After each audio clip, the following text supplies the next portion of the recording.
In this video, Jordan Peterson lays out how we can measure creativity and explains different aspects of it. People with high IQs tend to think that they're smart, and that's right, and so then they tend to describe themselves as smart if you give them the opportunity to do that, and then that shows up when you ask them questions about their problem-solving ability, and that loads mostly on intellect. And so it isn't even obvious that there's any real utility in assessing intellect from the self-report perspective when you could replace that with an IQ test, because the IQ test is way more accurate. So, but that gives you some sense. You think about the whole five-factor model, you know where intelligence slots. It slots in underneath openness. Now, the openness, proper part of openness to experience, which I tend to think about as creativity, you can use that at least as a shorthand to sort of aid your understanding in what it is. Creativity seems related to IQ in that people with higher IQs are likely to be creative, or if you take people who are noted for their creativity, there's a high probability that they'll have a higher IQ. But there's more to it than IQ. And what creativity seems to be associated with, then again, depends on whether or not, on how you define creativity. Because you could define it as the sum total of creative achievements that you've made in your life, which would be the actual production of, say, artifacts of one form or another, performances or inventions or artworks or what have you. We'll go over the dimensions in a minute. Or you could also define it as the proclivity to engage in creative thought. And I think we'll start with that first. So what does it mean to think creatively? It's sort of like, it's something like this. Imagine that I tossed you out an idea, and there's some probability that when I toss you that idea that will trigger off other ideas in your imagination. So you could think about it as a threshold issue. If you're not very creative, I'll throw you an idea and hardly any other ideas will be triggered, and the ones that will be triggered are going to be very closely associated with that initial idea. So let's say I tossed each of you an idea and I asked you to tell me the first thing that comes to mind. Okay, so what we would see first is that the first thing that comes to mind for you, the first thing that comes to mind in all likelihood would be shared by many of you.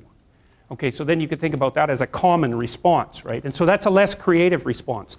And then there'll be some things that come to mind for you that are so idiosyncratic that you're the only person that thinks it and no one can understand it.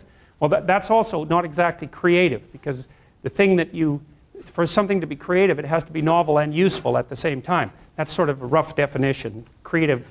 Something creative is novel and useful. And obviously, you know, there's a certain amount of judgment that goes along with that, clearly.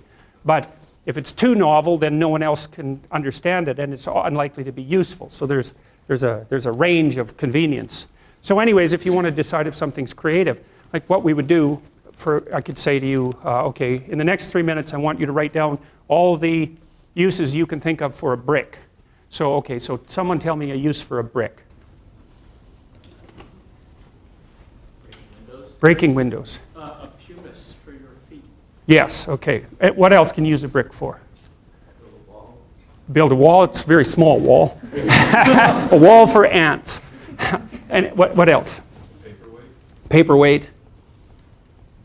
Okay. Well, so you get the idea. You're not feeling very mouthy today, obviously. But so you see that. So if we gathered your responses, say I said you have to think up 20 things that you could do with a brick, then a bunch of the things that you thought would be the same, and some people would come up with something different. Like yours was reasonably different, the one about using it as a pumice stone for your feet. Someone else might have come up with that, but it's a good creative response because it's unexpected and you could actually do it, you know.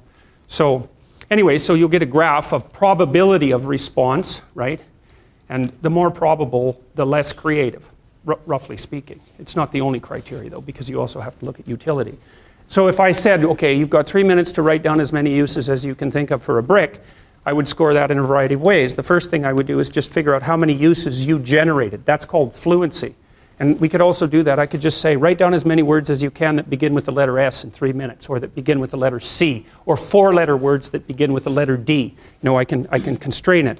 And if I counted how many words you generated, if I had an IQ measure and I had a measure of how many words you generated, IQ plus the number of words that you generated would be a better predictor of your creativity than just IQ.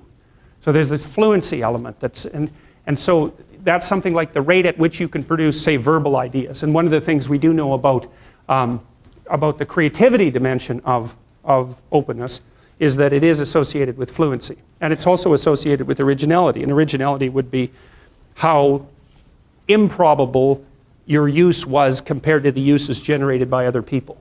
So you can think of, you get thrown an idea and there's some probability that that will co-activate other ideas. And if it co-activates many other ideas, that's like fluency. And if it co-activates ideas that are quite distant from the original idea, something like that, and you could track distance by comparing it to probability that other people have generated it, then that's also another indication of creativity. So they have to be many unlikely responses that are useful. That's what creativity is, roughly speaking. And then you can fractionate it into different dimensions. So that's creative thinking.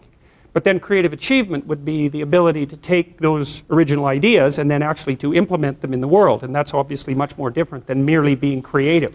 And then what creativity is depends on which of those measurement routes that you take. Now, I developed a questionnaire with one of my students, Shelley Carson, it's just about 30 years ago now, 20 years ago, I guess, called the Creative Achievement Questionnaire. And I'll show you that here. And I'll show you some of the things that are interesting about it. You hear very frequently people say things like, everyone's creative. It's like, that's wrong, okay? It's wrong. It's just as wrong as saying that everyone's extroverted. First of all, you have to be pretty damn smart to be creative, because otherwise you're just going to get to where other people have already got, and that's not creative by definition. So being fast and being out there at the front of things really makes a difference. And then you also have to have these divergent thinking capabilities, and that's part of your trait structure. And creative people are really different than non-creative people. Partly because, for example, they're highly motivated to do creative things and to experience novelty and to chase down aesthetic experiences and to attend movies and to read fiction and to go to museums and to enjoy poetry and to enjoy music that's not conventional music, for example. These aren't trivial differences.